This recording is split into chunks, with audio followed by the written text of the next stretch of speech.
시간에는 마태복음 강의 네 번째 시간으로 편벽됨이 없는 하나님의 긍휼이라는 주제로 말씀을 배우겠습니다. 여러분들에게 주님의 이름으로 부탁을 드리는 바, 성경 말씀을 볼 때에 또 성경 말씀을 배울 때에 어떠한 자세를 갖는 것이 합당한가 하면 우리 인간의 의롭고 선함을 발견하려고 하는 그러한 의도에서 성경을 보시지 마시고 하나님의 은혜, 하나님의 의, 하나님의 사랑, 하나님의 공의로우심, 하나님의 성품에 대하여, 하나님의 능력에 대하여, 하나님이 어떤 분이신지에 대한 그러한 관점에서 하나님을 알기 위하여 배우실 수 있기를 바랍니다. 우리는 성경을 볼 때에 자꾸만 사람에게 있는 가능성을 보려고 하는 성향이 있습니다. 인간에게 있는 좋은 면을 발견하려고 하는 마음이 있습니다. 물론입니다.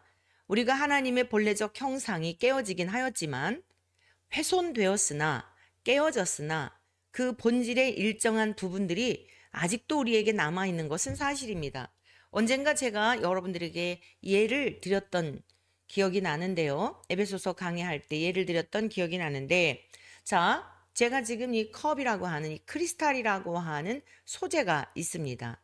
그런데 이 소재는 지금 깨어지지 않은 상태이기 때문에 물을 담기에 온전한 컵으로서의 기능을 제대로 감당하고 있는 것입니다. 그런데 만약 이 크리스탈이 돌에 맞았거나 떨어뜨려서 깨어졌거나 금이 갔다고 할 때에 이제 제 기능을 발휘할 수는 없지만 소재 자체는 그대로인 것입니다. 사용할 수 없는 컵일 뿐이지 그 재질은 그대로인 것이죠. 우리가 하나님의 모양과 형상을 따라 창조되어서 피조물로서 하나님의 형상, 하나님의 모양이 첫사람 아담의 범죄 이후에 깨어지고 훼손된 것은 사실입니다. 그러나 여전히 우리 안에도 신앙과 상관없이 성경을 알거나 모르거나 상관없이 사랑의 형상, 깨어진 상태이지만 온전하지 않은 상태이지만 그런 형상이 남아있는 것입니다. 그래서 교회를 안 다녀도 예수님을 안 믿어도 부모가 자식을 지극히 사랑하는 그 사랑의 형상, 하나님의 형상인 거죠. 문제는 뭐예요? 온전하지 않은 거죠. 문제는 뭐예요? 자기중심적이고 이기적일 때가 많다는 거죠. 부모님이 자식을 사랑하는 것도 자식이 부모님을 사랑하는 것도 사실은 다 보면 자기중심적인 경우가 많습니다. 그러나 그 속에 순수한 자식을 위해서 또 부모님을 위해서 형제 간에 이웃 간에 나와 아무 상관없는 사람들을 위해서까지도 우리에겐 사랑의 형상이 남아 있습니다. 지금 이스라엘에 일고 있는 이 전쟁의 바람으로 인하여 여러분 바라보는 우리들의 마음이 어때요? 나와 아무 상관이 없는 다른 종족입니다. 그럼에도 불구하고 자식이 죽임을 당한 그러한 모습을 보며 오열하는 아빠의 인터뷰를 볼 때에 함께 가슴 아파하고 함께 눈물 흘리고 그게 뭐죠? 하나님의 사랑의 형상이 우리들 속에 남아있기 때문에 어떤 이해관계 전혀 상관없이 그 아버지의 마음이 나의 마음으로 전가가 되어 부모된 자로서의 동일한 그 동질성에 대한 것이 전이가 되는 거예요. 언어도 다르고 문화도 다르고 자라난 환경도 달라도 그 전 인류에게 모든 하나님이 만드신 피조물 속에 있는 하나님의 형상, 남아있는 하나님의 사랑의 형상 때문에 그러한 것입니다. 이러한 인간 이해를 함에 있어서 완전히 다 하나님의 형상이 다 파괴된 거 아니에요. 나름대로 정의를 구현하고자 하고 그런 마음들이 다 일정 부분들은 있는 것입니다. 문제가 뭐냐? 온전하지 않다. 그 온전하지 않음으로 발생되는 게 굉장히 많은 열매들을 맺고 있는 거예요. 좋은 열매가 아니라 악의 열매들을 맺고 있는 것입니다. 우리가 지금 마태복음을 우리가 함께 배우면서 1장 예수님의 계보에 대한 것을 우리가 배우고 있는데, 그냥 누가 누구를 낳고 이러한 낳고의 세계, 어제 아침 우리가 들었던 3강에서 들었던 말씀과 같이 죄의 유전으로 또 모든 인류가 계속적으로 낳고의 세계, 그 세계 속에 지금 전 세계가 다 존속되어 있는 것이죠. 그냥 낳고 이런 것만 보면 뭐 큰 문제가 발견되질 않아요. 자세한 내력들에 대한 기록이 그 안에는 없기 때문에, 이사야서에 있는 말씀을 보면 모든 성경은 짝과 짝이 있다라고 말씀하고 있습니다. 그래서 우리가 지금 마태복음의 이 계보, 예수님의 계보에 대한 이 말씀을 배우는 중에 지나치면 안 되는 게 뭐냐면, 여기에 나오는 인물들은 구약에 등장했던 인물들인데, 그 구약에 등장한 인물들이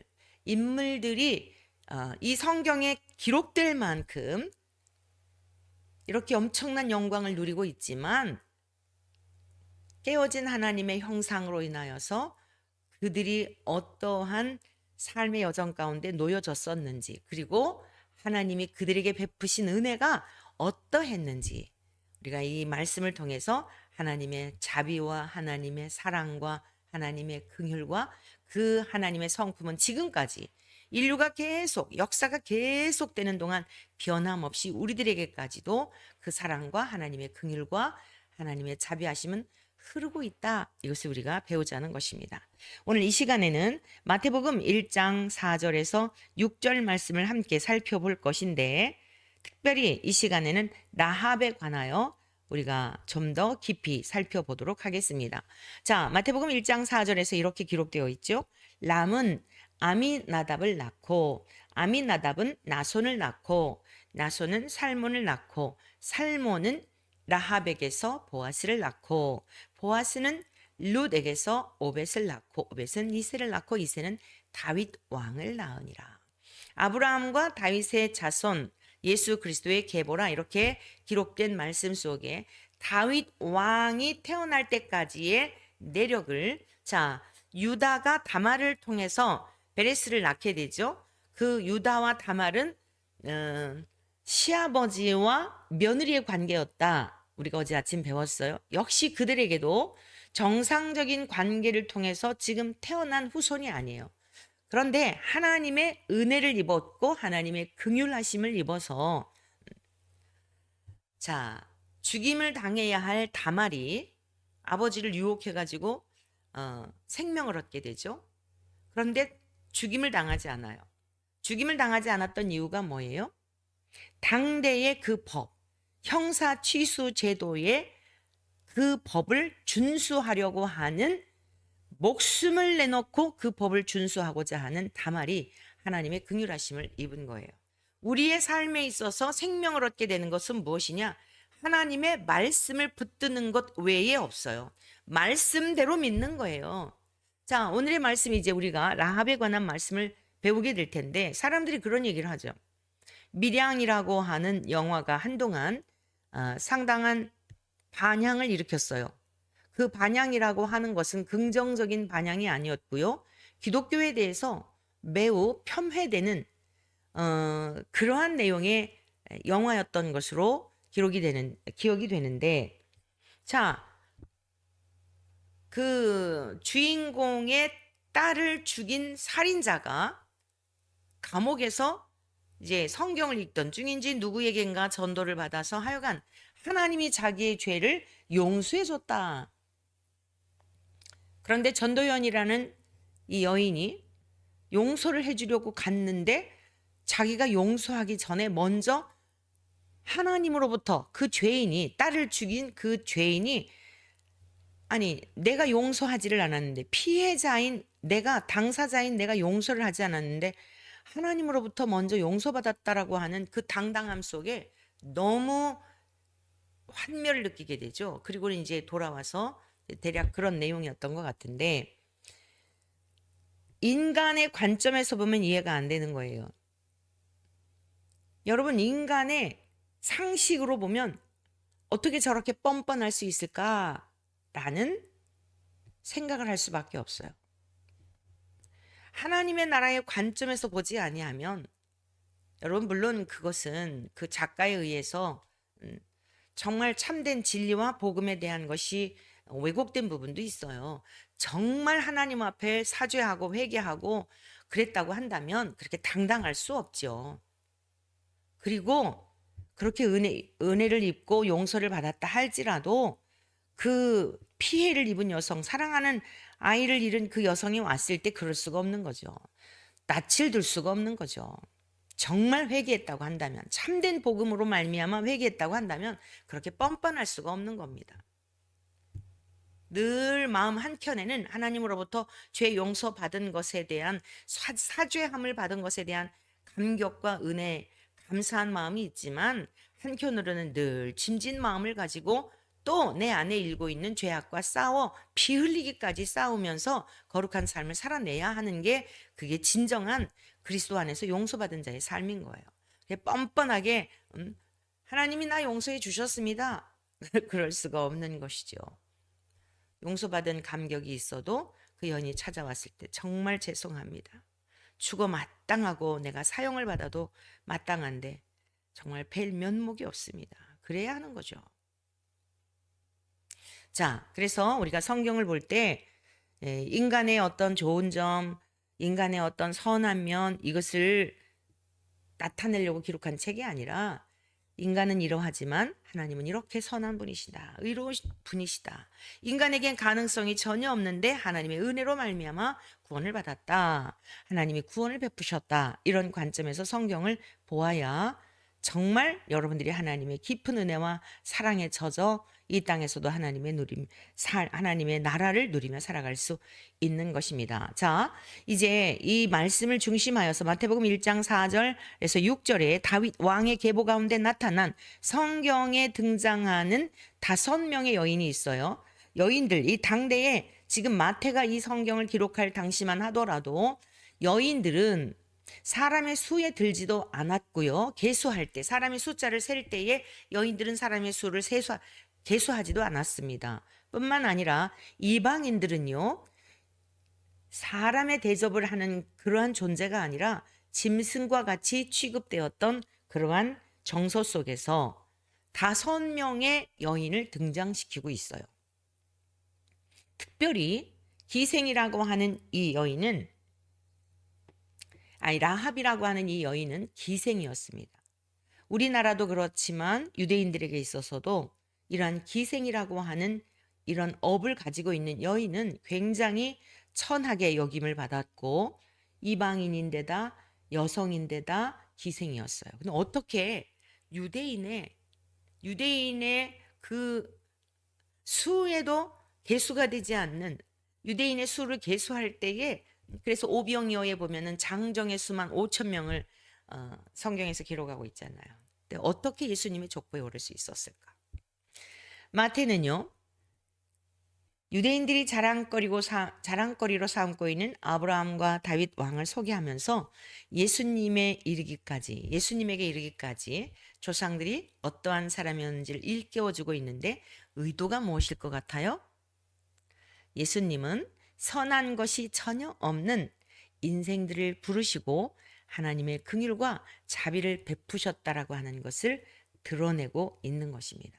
하나님의 아들이신 예수 그리스도께서 이 땅에 오신 것은 인종을 초월하고 혈연이나 지식을 초월하여 그 사람의 가문이나 문벌이나 그러한 것을 초월하여 하나님이 긍휼을 베푸셨다는 사실을 증언하고 있습니다.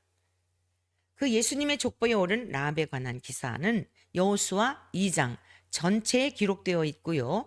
여호수아 6장에서는 라합이 하나님께 어떤 은총을 입었는지 기록하고 있습니다. 자, 이스라엘 백성들이 애굽에서 400년 동안 종살이 하다가, 이것은요, 아브라함과 다윗의 자손, 이렇게 시작하는 아브라함, 유대인들이 매우 자랑스럽게 여기는 아브라함을 하나님께서 갈대아 우르에서 부르실 때에 너는 내 본토 친척 아비 집을 떠나 내가 너에게 지시할 땅으로 가라. 매일매일마다 하나님이 인도하시는 그 땅을 향하여 나아갈 것을 말씀하셨죠. 그 언약을 따라서 아브라함은 순종했습니다. 믿음은 순종의 역사예요. 그런데 아브라함에게 하나님이 예언하신 앞으로 되어질 일에 대하여 계시하신 내용 가운데 무엇이 있었냐면 너의 자손이 이방에 객이 되어 400년 동안 종살이 하다가 4대째 만에 다시 돌아올 것에 대한 그러한 예고를 하셨어요. 앞으로 되어질 일을 미리 예고하신 거죠. 때가 되어서 출애굽에서 이제 400년 동안 종살이 하던 이스라엘 백성들이 하나님이 약속하신 가나안 땅으로 입성을 하게 되는데 40년 동안 광야에서 온갖 고생을 하죠. 그러나 광야라고 하는 것은 무엇입니까? 사방을 둘러보아도 바람막이 하나 없고 낮에는 떼약볕이요 밤에는 추위와 여러분 상상을 한번 해보세요. 실제 저희가 이제 이스라엘 성지 순례를 갔을 때 그 광야를 보았는데 와 이러한 곳에서 어떻게 40년 동안 장정만 60만 명이었죠. 잡초까지 계수한다면 여성, 아이, 어른, 노인 뭐 이런 다 계수한다면 2, 300만 명은 좋게 되는 그러한 이 거대한 그 이스라엘 민족이 종살이 하다가 어떻게 이 광야에서 이렇게 살 수 있었을까? 하나님의 은혜라고 밖에는 달리 표현할 길이 없는 그러한 것을 직접 목격했던 적이 있습니다. 98년도에 성지순례를 갔을 때 이제 그런 상황을 보게 되었는데, 자, 모세를 통하여서 이제 출애굽을 하게 되죠. 그리고 가나안 땅까지 가는 여정 가운데 하나님이 느보산 앞에서 모세에게 너는 여기까지라고 말씀하시며 가나안 땅에 모세는 들어가지 못해요. 그리고 이제 후계자인 여호수아를 통해서 가나안 땅까지 입성하도록 하는데 그 과정 가운데 여리고성을 통과해야만 했습니다. 그래서 이 여리고라고 하는 곳을 함락해야만 가나안 땅에 갈 수가 있는데 여호수아가 그 가나안 땅을 정복하기 위해서 먼저 여리고에 정탐꾼을 보냅니다. 여호수아 2장 1절의 말씀인데요. 눈의 아들 여호수아가 시딤에서 두 사람을 정탐꾼으로 보내며 이르되 가서 그 땅과 여리고를 엿보라 하매 그들이 가서 라합이라 하는 기생의 집에 들어가 거기서 유숙하더니 네 정탐꾼 2명을 여호수아가 파견한 거예요. 그런데 옛날에도 이제 주막집 같은 데 보면은 모든 정보 그 나그네들이 이제 쉬는 곳이잖아요. 그래서 그곳에서는 그 지역에 일어나고 있는 각처에서 온 여행객들이 유숙하는 머물다 가는 곳이기 때문에 많은 정보들을 또 알 수 있는 그러한 곳이기도 하죠. 그런 집합체이기도 하죠. 자, 이 정탐꾼들이 기생 라합의 집에 머물게 된 거예요. 근데 이 소식이 여리고 왕에게 들려진 겁니다. 2절의 말씀인데요. 어떤 사람이 여리고 왕에게 말하여 이르되 보소서 이 밤에 이스라엘 자손 중에 몇 사람이 이 땅을 정탐하러 이리로 들어왔나이다. 자, 지금 이 시대적 배경이 뭐예요? 가장 강대국이었던 애굽이 그 애굽에 종살이 하던 종들에 의하여 여러분 지금 멸망을 당한 거예요. 홍해바다를 건널 때에 이스라엘 백성들은 육지와 같이 그 바다가 쫙 갈라지면서 육지와 같이 건너게 되었죠. 바로와 신하들은 그곳이 매장지가 되었어요. 여러분 그 주변국에 이러한 소문이 나지 않았겠습니까? 그러니까 주변에 있는 나라들도 벌벌 떨고 있지 않았겠어요? 이제 우리들에게도 이들이 쳐들어오는 것은 아닌가?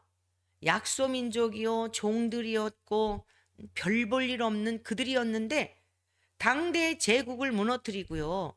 그리고서는 이제 언제 쳐들어올지 모르는 긴장감 속에 있을 때에 전부 파수꾼들을 두지 않았겠어요. 그러니까 이 여호수아가 파송한 정탐꾼이 여리고에 들어왔다는 소문이 이제 여리고 왕에게까지 들려졌다 이런 이야기예요.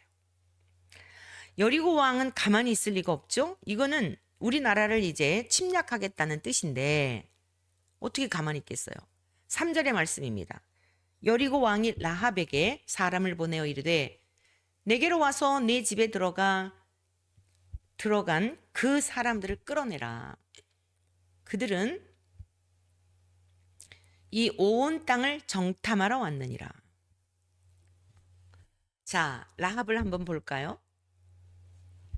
라합이 정탐꾼들을 이미 지금 숨겨둔 상태였는데 그 왕이 보낸 사람들에게 이렇게 말합니다. 4절에서 7절까지의 말씀입니다. 그 여인이 그 두 사람을 이미 숨긴지라. 이르되 과연 그 사람들이 내게 왔었으니 그들이 어디에서 왔는지 나는 알지 못하였고, 숨겨놓고요. 지금 시치미를 뚝 떼는 거예요. 그 사람들이 어두워 성문을 닫을 때쯤 되어 나갔으니 어디로 갔는지 내가 알지 못한다. 급히 따라가라. 그리하면 그들을 따라잡으리라. 라고 한 거예요. 6절, 그가 이미 그들을 이끌고 지붕에 올라가서 그 지붕에 버려놓은 3대에 숨겼더라. 그 사람들은 요단 나루터까지 그들을 쫓아갔고 그들을 뒤쫓는 자들이 나가자 곧 성문을 닫았더라.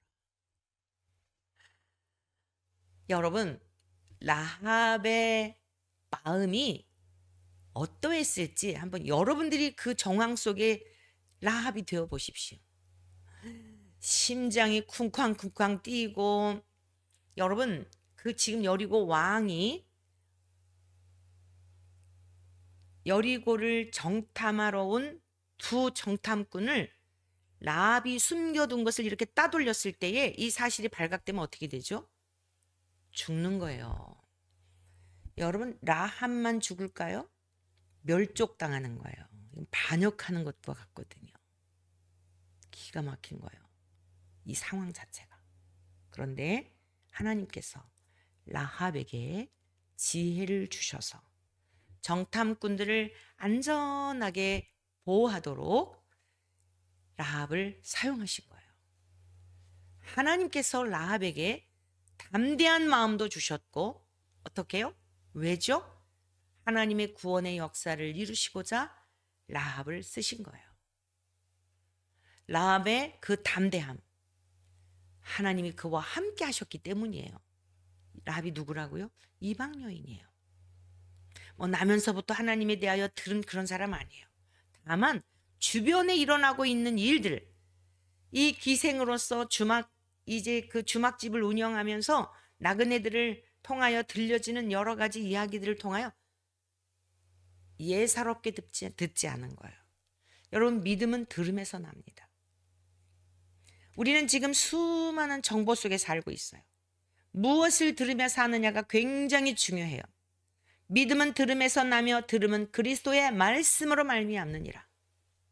오늘 그리스도께서 이 땅에 오시기 전에 예수 그리스도께서 오실 길을 예비하시는 일에 라합이 굉장히 중요한 역할을 했던 거예요. 하나님이 이스라엘 백성들에게 행하신 일에 대한 것들을 그 주막집에 와서 사람들이 말해주는 그러한 얘기에 귀담아 들었던 겁니다. 좀 이후에 좀 더 살펴보도록 하고요. 자, 그러면서 라합은 정탐꾼들에게 고백을 하고 있어요. 2장 8절 이하의 말씀입니다. 또 그들이 눕기 전에 라합이 지붕에 올라가서 그들에게 이르러 말하되, 네, 숨겨준 이유가 있는 거예요. 맹목적으로 숨겨준 게 아니에요. 목숨을 내놓고 자기들의 모든 가족들이 이게 만약 들키면은 다 멸족을 당하는 상황인데 그냥 숨겨줬겠어요? 그러니까 이 지금 정탐꾼들은 그 여리고 왕이 보낸 그 사람들을 따돌리고 이제 됐구나 하고 편안히 자려고 하는데 그들에게 와서 라합이 말하는 겁니다. 9절, 여호와께서 이 땅을 너희에게 주신 줄을 내가 아노라. 라합의 고백이에요. 우리가 너희를 심히 두려워하고 이 땅 주민들이 다 너희 앞에서 간담이 녹나니 이는 너희가 애굽에서 나올 때에 여호와께서 너희 앞에서 홍해 물을 마르게 하신 일과 너희가 요단 저쪽에 있는 아무리 사람의 두 왕 시온과 옥에게 행한 일, 곧 그들을 전멸시킨 일을 우리가 들었음이니이다. 하나님이 당신들을 통해 하신 일을 들었기 때문에 지금 나뿐만이 아니라 이 여리고에 있는 주민들이 다 간담이 선을 해가지고 간담이 다 녹아내리는 지경이라는 거예요. 큰일 났다. 이제 우리가 죽을 차례구나. 이제는 우리 차례구나. 그 마음속에 어떤 마음이 있는 거예요? 하나님이 이스라엘 백성들과 함께 하시는 하나님을 두려워하는 마음이 있었던 겁니다. 누가 예수님의 족보에 오르게 된 거예요? 하나님은 기생이었느냐, 네가 어떤 삶을 살았느냐, 여기에 보시는 것이 아니라, 그걸 보시는 것이 아니라 하나님을 두려워하는지 하나님을 경외하는지 하나님의 관점이 다르다는 거야. 라합은 하나님을 신뢰하고 있었어요. 아, 무서운 분이구나. 두려운 분이구나. 바다를 육지가 되게 하시는 분이구나. 천지를 창조하신 분이 아니라면 어찌 이런 일이 있을 수 있을까? 내 눈에 보여지는 이 나라의 통치권자인 여리고 왕을 두려워할 대상이 아니라 하나님을 두려워할 대상이구나. 여러분, 성경은 짝과 짝이 있다 그랬잖아요. 예수님께서 분명히 말씀하셨어요. 너희 목숨을 앗아가는 자들을 두려워하지 말고 영혼까지도 멸하실 수 있는 하나님만을 두려워하라. 라합은 이 성경이 기록되지도 않았는데 되어지는 여러 가지 일들을 보면서 눈에 보여지는 왕을 두려워할 것이 아니라 그 왕까지도 멸하실 수 있는, 애굽의 강대한 나라였던 바로까지도 멸하실 수 있는 그 하나님이라면 최고의 신이 아니겠느냐. 로마서 1장에서도 제가 누차에 여러분에게 강조하였고 앞으로도 강조할 것인데, 모든 사람이 핑계할 수 없다 그랬어요. 모든 만물 가운데 성경을 몰라도 양심을 통해, 자연을 통해, 인류의 역사의 수레바퀴 속에 하나님이 행하시는 일들을 통해 하나님이 살아계시고 창조주심에 대한 것을 드러내셨다는 거죠. 지금 라합에게서 그 모습을 보고 있는 거예요. 11절에서 13절의 말씀입니다. 우리가 듣자 곧 마음이 녹았고. 무엇을 들은 거예요? 애굽에 행하신 일. 아모리 그 두 왕에게, 아모리 사람의 두 왕 시온과 옥에게 행하신 그 일들. 아, 무서우신 하나님이구나. 사랑하는 하늘고석 여러분, 하나님을 경외하시기를 축복합니다. 오늘 이 시대가 망하는 길로 가고 있는 게 뭐예요? 사랑 타령만 하고 있기 때문이라고요. 오늘 오후 4시 30분에 이동한 재판이 있습니다. 이제 아침 방송 끝나고 저기 경기도에서 있기 때문에 이제 오후 좀 일찍 출발해야 할 것 같습니다. 무엇이 문제예요? 동성애는 죄가 아니다. 하나님은 사랑이시다. 여러분들을 다 사랑하신다. 모두 다 하나님은 사랑하시는 대상이기 때문에 그 문제되지 않는다. 이게 양의 탈을 쓴 늑대인 거예요. 속에는 노략질하는 일이라 그랬어요. 하나님은 반드시 공의로서 심판하시는 분이에요. 죄에 대하여 묻습니다. 동성애는 죄예요. 그리고 그들에게, 동성애에 빠져있는 형제 자매들에게 구원의 길로 인도해야죠.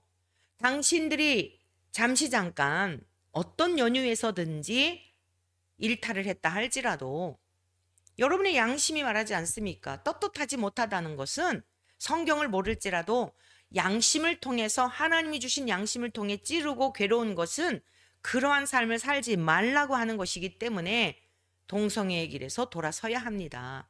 돌아오면 하나님이 용서해 주십니다. 라고 선포해야죠.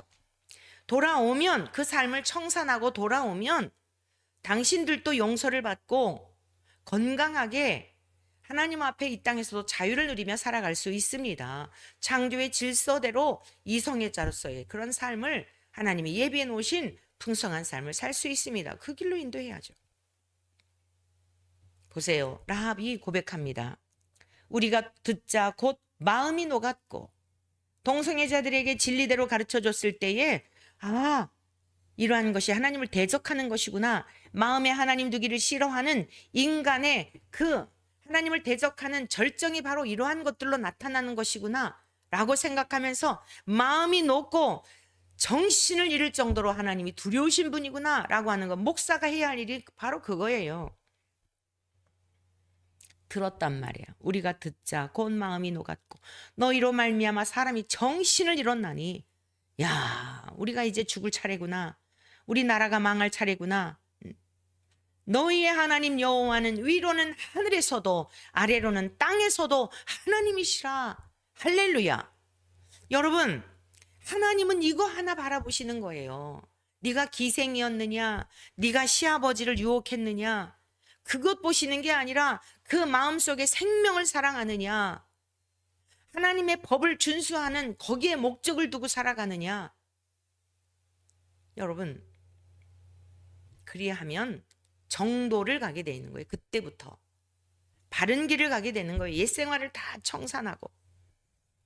그러면서 12절 이렇게 부탁을 합니다. 그러므로 이제 청하노니 내가 너희를 선대하였은즉, 여러분들의 목숨을 내가 건져주지 않았습니까? 여리고 왕에게 여러분들을 내어주었다고 한다면 여러분들도 죽임을 당하는 겁니다. 우리가 당신들에 의해서 죽임을 당할 뿐 아니라 여러분들도 여리고 왕에 의하여 죽임을 당하는 거예요. 그런데 제가 여러분을 살려줬지 않습니까? 선대하지 않았습니까? 그러므로 내 아버지의 집을 선대하도록 여호와로 내게 맹세하고 내게 징표를 내십시오 라고 부탁을 합니다. 그리고 나의 부모와 나의 남녀 형제와 그들에게 속한 모든 사람을 살려주어 우리 목숨을 죽음에서 건져달라고 요청을 한 겁니다. 라합은 애굽 사람들에게 행하신 일들을 보고 들으면서 예사롭게 생각하지 않았던 것이죠. 그것이 바로 11절에 이렇게 고백을 했던 겁니다. 우리가 듣자 마음이 녹았고 너희로 말미암아 사람이 정신을 잃었다는 것. 위로는 하나님밖에, 아래서도 땅에서도 하나님밖에 참된 신이 없다는 겁니다. 그러하니 하나님께서 얼마나 감동하셨겠어요. 이스라엘 백성들을 그렇게 기적을 보여주고 그러는데도 믿지 못하고 광야에서 여러분 40년 동안 하나님의 은혜 아래 살았는데도 믿지 못하고 죽어갔잖아요.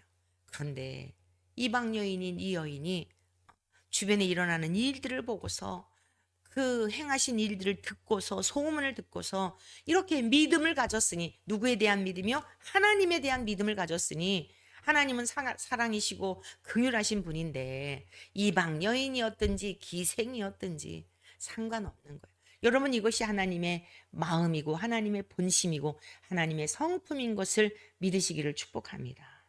우리 모두는 죄악의 종합 세트예요. 선한 거 하나도 없어요. 14절 말씀을 보겠습니다. 그 사람들이 그에게 이르되 내가 우리의 이 일을 누설하지 아니하면 우리의 목숨으로 너희를 대신할 것이요 여호와께서 우리에게 이 땅을 주실 때에는 인자하고 진실하게 너를 대우하리라 라고 약속합니다. 이 정탐꾼들은 여호수아가 파견하였지만 대리자로 파견을 한 거예요. 자, 우리나라에서도 외국에 대사들을 파견하잖아요. 나라를 대신하여 파견받은 거예요. 그래서 그 대사와의 약속은 그 나라가 지켜주는 거예요. 라합은 정탐꾼들을 안전하게 대피시킵니다. 15절이에요. 라합이 그들을 창문에서 줄로 달아내리니 그의 집이 성벽 위에 있으므로 그가 성벽 위에 거주하였습니다. 라합이 그들에게 이르되 두렵건대 뒤쫓는 사람들이 너희와 마주칠까 하노니 너희는 산으로 가서 거기서 사흘 동안 숨어 있다가 뒤쫓는 자들이 돌아간 후에 너희의 길을 갈지니라. 하나님이요, 그때그때마다 쓰시는 일꾼들이 있어요. 세상의 왕을 두려워하지 않고 권세자들을 두려워하지 않고 하나님만 두려워하실 때에 하나님께서 라합에게 지혜를 주셔서 전략을, 라합을 통하여 이렇게 하십시오. 당신들이 잘 정탐하고 갈 수 있도록 이렇게 하십시오. 뒤쫓는 자들이 못 찾으면 다시 와가지고 당신들을 찾아 마주칠까 하니까 산으로 피해 있다가 사흘 후에 그리고 갈 길을 가시오. 이렇게 방법을 제시하죠. 정탐꾼들이 약속합니다. 17절에서 21절입니다. 그 사람들이 그에게 이르되 내가 우리에게 서약하게 한 이 맹세에 대하여 우리가 허물이 없게 하리니 우리가 이 땅에 들어올 때에 우리를 달아내린 창문, 자, 창문에 이 줄을 달아내려 가지고 피신하게 하잖아요. 이 붉은 줄을 메고 내 부모와 형제와 내 아버지의 가족을 다 내 집에 모으라.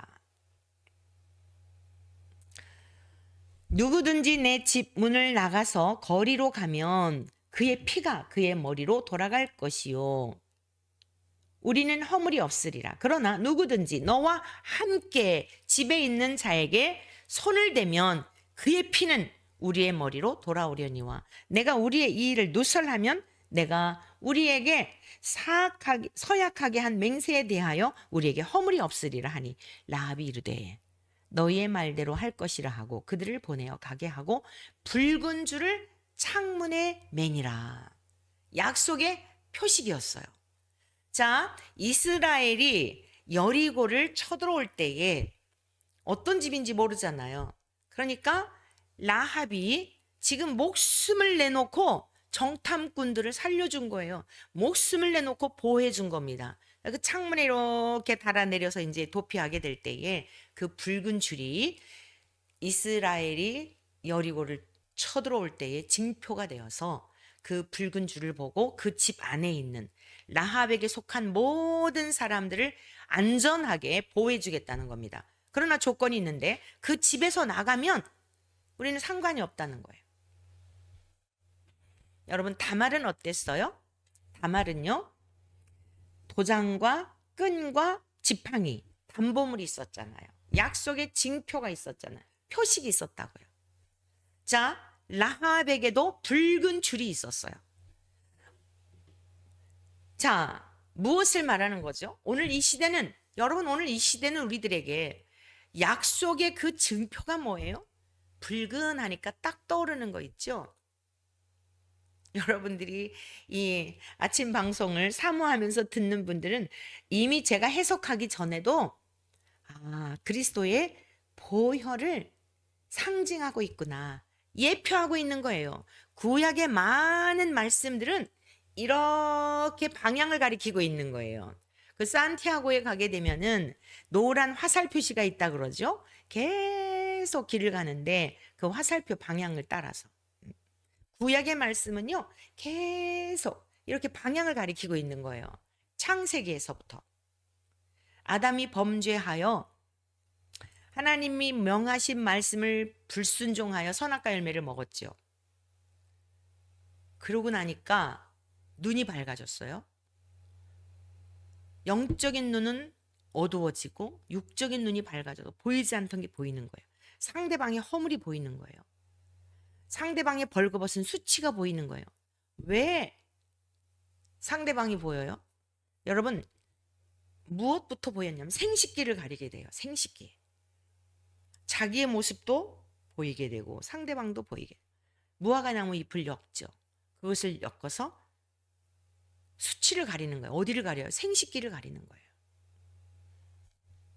그때 하나님께서 여전히 사랑하시는 성품이신지라, 또 공의로우신 분이신지라 가죽옷을 지어 입히셔요.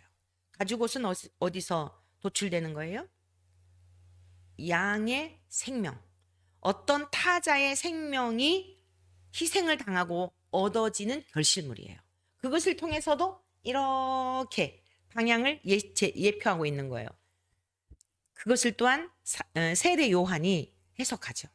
보라, 세상 죄를 지고 가는 하나님의 어린 양이로다. 예수님이 이 땅에 오셨을 때 가장 먼저 알아보면서 예수님을 보면서 보라, 세상 죄를 지고 가는 하나님의 어린 양이로다. 세례 요한은 구약의 말씀, 선지자들을 통하여 예언된 메시아가 오실 것에 대한 것을 잘 알고 있는 구약과 신약을 잇는 마지막 선지자였어요. 예수님을 보면서 구약의 언약이, 창세기에서부터 약속된 언약이. 사도 요한은 창세기 1장 1절에서 빛과 어둠을 나누신 하나님께서 이 세상의 참 빛으로 성자 예수님이 오실 것을 또한 선지자들을 통해 예언된 말씀을 알고 있었어요. 그래서 참빛 곧 세상에 와서 각 사람에게 비추는 빛이 있었나니라고 이렇게 구약이 예표하고 있던 그분이 실제가 된 것을 증언하였던 것입니다. 오늘의 말씀도 마찬가지예요. 붉은 줄을 라합을 통하여서 달아내려서 그것이 구원의 표식이 된 거예요. 그리고 실제 라합과 그에게 속한 모든 가족들이 구원을 얻게 되죠. 여러분, 하나님의 말씀은요, 너무너무 신묘막측해요. 우리들처럼 그냥 임기응변으로 이게 아니에요. 세상이 창조되기 전부터 우리가 살아가는 이 땅이 목적이 아니에요. 완전한 그 나라, 첫사람 아담이 에덴 동산에서 불순종하여 하나님의 영광을 잃어버렸고, 자, 제가 아까 이 그릇으로 비유를 했지만 하나님의 형상을 잃어버린 그 좋은 형상, 사랑의 형상, 공의의 형상, 거룩한 형상, 완전한 형상이 깨어졌지만 하나님이 다시 예수 그리스도를 통하여 재창조하셔서 물을 담기에, 생명을 담기에 족한 그릇으로 우리를 새로운 피조물로 하나님이 재창조해 주신 거예요. 신앙의 여정은 재창조의 과정입니다. 첫사람 아담의 후손으로 DNA로 낳고 죄악의 본성이 계속적으로 유전되어 왔지만 의로우신 주님과 연합이 되어서 계속 낳고 우리는 의의 자녀가 되어서 의의 열매를 계속 맺어야 되는 거예요. 할렐루야. 그래서 전쟁의 위협 속에서도, 여러분 난리의 소문 가운데서도, 지진이 나고 백두산이 먼저 폭발을 할지 후지산이 먼저 폭발을 할지, 어제 우리 새로 오신 자매님하고 말씀을 양육하는 중에 그 질문을 하더라고요. 어느 산이 먼저 폭발할까요? 이 세상 영원하지 않아요. 영원하지 않습니다. 지금은 계속 조여오고 있습니다. 정말 구원의 확신 속에 사는 사람들은요, 담대함으로 오히려 오늘의 삶의 자리에서 더 경각심을 가지고 죄를 멀리하고 악을 미워하며 죄와 싸우되 피 흘리기까지 싸우며 한 영혼이라도 구원하기 위해서 달려갈 길을 달려가는 거예요. 세상에 어떤 징조들을 볼 때 요동할 필요가 없어요. 더 빨리, 지금 이 라합이 이 상황 속에 부지런히 가족들을 모으지 않았겠어요? 이 이야기를 하지 않았겠어요? 그 아무에게나 이 얘기 했겠어요? 믿을 만한 사람에게 했겠지. 왜냐하면 이거 잘못 고발당하면 큰일 나니까. 여기 라합에게 구원받은 가족들도요, 다 믿음으로 준비한 사람들이 구원받은 거예요. 사랑하는 성도 여러분, 지금 이 시대나 이 라합이 여리고가 지금 멸망받을 지경에 있는 이 시대에 라합을, 그에게 속한 가족들을 구원하는 시대나 이 시대나 전혀 다를 바가 없는 것입니다. 빨리빨리 여러분 주변에 구원받아야 될 자들에게 약속의 징표인 그 붉은 줄을, 그것 보고 그 집 안에 있는 사람들은 다 재앙이 피해가는 거예요. 유월절은 어땠습니까? 어린 양을 잡아서 문설주와 임방에 바른 그 집마다 다 재앙이 피해갔던 거예요. 이 시대는 어때요? 그리스도의 보혈로 죄사함 받은 사람들은 어떤 재앙이 온다 할지라도 두려워할 이유가 없는 것입니다. 할렐루야. 자, 우리 계속 말씀 보겠습니다. 라합은 정탐꾼들을 무사하게 도망치도록 도왔습니다. 22절입니다. 그들이 가서 산에 이르러 뒤쫓는 자들이 돌아가기까지 사흘을 거기 머물매 뒤쫓는 자들이 그들을 길에서 두루 찾다가 찾지 못하니라. 하나님이 먼저 미리 될 일을 라합을 통해서 지시하신 거예요. 그러니까 이 전략대로 그들이 두루 찾다가 포기하고 간 겁니다. 얼마나 놀라워요. 그러니까 우리는 어떠한 상황 속에서도 절대로 두려워할 필요 없어요. 지금 이 시대는 막 아주 요즘 유튜브마다 얼마나 많은 방송들이 그냥 막 그러면서 마지막 말세에 대한, 종말에 대한 이런 것까지 해서 혼란케 하는지 몰라요.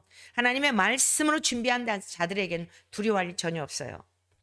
하나님이 다 성경에 다른 데 있는 게 아니라 그리스도가 여기 있다 저기 있다 하여도 온갖 기적을 보이면서 유혹한다 할지라도 나가지 말라 그랬어요. 어디로 가요? 말씀으로 돌아가시기를 축복합니다. 더 말씀을 깊이 연구하고 더 말씀으로 집중하여 진리의 성령님의 지시를 받을 때에 안전하게 보호를 받게 됩니다. 자, 그러면서 23절, 그 두 사람이 돌이켜 산에서 내려와 강을 건너 눈의 아들 여호수아에게 나아가서 그들이 겪은 모든 일을 고하고.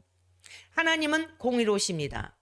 저 두 정탐꾼들이 경험했던 일을 조조히 여호수아에게 이야기하는 거예요. 그러면서 24절 또 여호수아에게 이르되 진실로 여호와께서 그 온 땅을 우리 손에 주셨으므로 그 땅의 모든 주민이 우리 앞에서 간담이 녹더이다 하더라. 할렐루야, 할렐루야.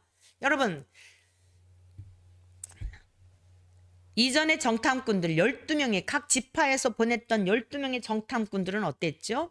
10명의 정탐꾼들은 그냥 그 가나안 땅의 정탐꾼들 갔다 와가지고 그냥 막 우리가 볼 때 우리는 메뚜기 같았습니다 그랬잖아요. 근데 여호수아와 갈렙은 어땠어요? 그들은 우리의 밥이라 그랬잖아요.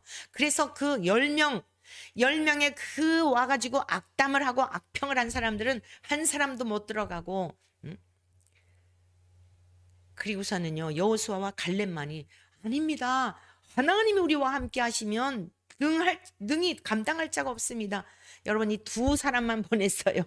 예? 여호수아가 과거에 그 경험이 있잖아요. 많은 사람 보내가지고 좋은 일이 없었잖아요. 그러니까 여호수아 눈여겨보고 믿음의 사람, 믿음의 보고를 할 사람 딱 두 사람만 보내서 갔다 와서 보고를 하는데 여호수아와 갈렙과 같은 그 보고를 하는 거잖아요. 하나님께서 그 온 땅을 주셨는데요. 주민이 우리 앞에서 간담이 녹습디다. 라합에게서 들은 그 이야기를 그대로 전해주는 거예요. 여호수아가 얼마나 기뻤겠어요. 과거의 내 모습을 보는 것 같은 믿음의 동역자의 모습을 보며. 여러분 믿음이 없이는 절대로 하나님을 기쁘시게 할 수 없어요. 지금 이 시대는 우리가 더욱더 굳센 믿음을 가지고 담대히 달려나가시기를 축복합니다. 여호수아 6장 22절에서 25절의 말씀입니다. 자, 하나님께서 어떻게 라합과 그의 가족들에게 보응하셨는지, 보상하셨는지, 보답해 주셨는지 보시겠어요. 여호수아 6장 22절이요. 여호수아가 그 땅을 정탐한 두 사람에게 이르되 그 기생의 집에 들어가서 너희가 그 여인에게 맹세한 대로 그와 그에게 속한 모든 것을 이끌어내라 하매 정탐한 젊은이들이 들어가서 라합과 그의 부모와 그의 형제와 그에게 속한 모든 것을 이끌어내고 또 그의 친족도 다 이끌어내어 그들을 이스라엘의 진영 밖에 두고 무리가 그 성과 그 가운데 있는 모든 것을 불러 사르고 은금과 동철 기구는 여호와의 집 곳간에 두었더라. 25절 여호수아가 기생 라합과 그의 아버지의 가족과 그에게 속한 모든 것을 살렸으므로 그가 오늘까지 이스라엘 중에 거주하였으니 이는 여호수아가 여리고를 정탐하려고 보낸 사자들을 숨겼음이었더라. 할렐루야. 라합이 그냥 예수님의 족보에 올랐다고요? 아닙니다. 기생의 신분이고 하나님의 은혜를 입을 전혀 자격이 없는 신분이었지만 이방 여인이었고 유대인 중에서도 여자들은 사람의 숫자에 들지 않는 기가 막힌 그러한 상황 속에서도 라합은 하나님만을 두려워하며 세상의 군왕도 두려워하지 아니하며 하나님만을 두려워하는 그 믿음을 가졌을 때에 하나님께서 귀중히 여기시고 감격이 되신 거예요. 하나님의 사람 여호수아를 통하여 라합과 그에게 속한 모든 가족들을 구원해 주시고 유대인 가운데 살몬이라는 사람에게 그 여인이 또 감동을 받아 살몬이 감동을 받아 라합이요 살몬의 아내가 되고요. 우리가 이제 다음 주에 배우게 되었는데 잘 아는 보아스라는 아들이 라합의 아들이에요. 보아스의 어머니가 라합이에요. 이러한 믿음의 배경 속에 위대한 보아스가 또 그 이방 여인이었던 룻도 귀하게 여기고 아내를 삼는 거예요. 이 다 예수님의 족보에 오른 거예요. 한 여인의 믿음이 가문을 바꿔놨어요. 다른 거 보신 게 아니에요. 믿음 보신 거예요. 믿음. 하나님을 신뢰하는 믿음. 오늘 이 시대 여러분 어떻습니까? 주님이 말씀하셨어요. 인자가 올 때 믿음 있는 자를 보겠느냐? 얼마나 사람들이 믿음 하지만 홍수 때 마실 물이 없는 것처럼 형식적인 믿음, 명목상 그리스도인인 머리로만 알고 있는 지적 동의, 이건 구원 얻는 믿음이 아니에요. 바울 사도가 권면했습니다. 너희는 이 세대를 본받지 말고 오직 마음을 새롭게 함으로 변화를 받아 하나님의 선하시고 기뻐하시고 온전하신 뜻이 무엇인지 분별하도록 하라. 로마서 12장 2절의 말씀이에요. 사랑하는 성도 여러분, 이 세대를 본받지 마십시다. 오직 하나님에게 집중되어서 우리에게 보혈을 통하여 죄를 다 씻어주시고 이제 예수님의 보혈이 우리의 징표예요. 우리 안에 계신 예수 그리스도의 십자가의 은혜 그거 붙들고 있어야 저 영원한 천국에까지 무사히 가는 거예요. 그것이면 충분합니다. 여러분 더욱더 우리가 감격함으로 우리 라합보다 더한 사람들이에요. 그럼에도 우리를 구원해 주셨어요. 이 구원의 감격 속에 오늘도 할렐루야 찬송하며 오늘도 승리하시고 그 믿음으로 내일도 주님 나라 갈 때까지 승리의 삶을 살아내신 우리 모두 되시길 주의 이름으로 축원합니다.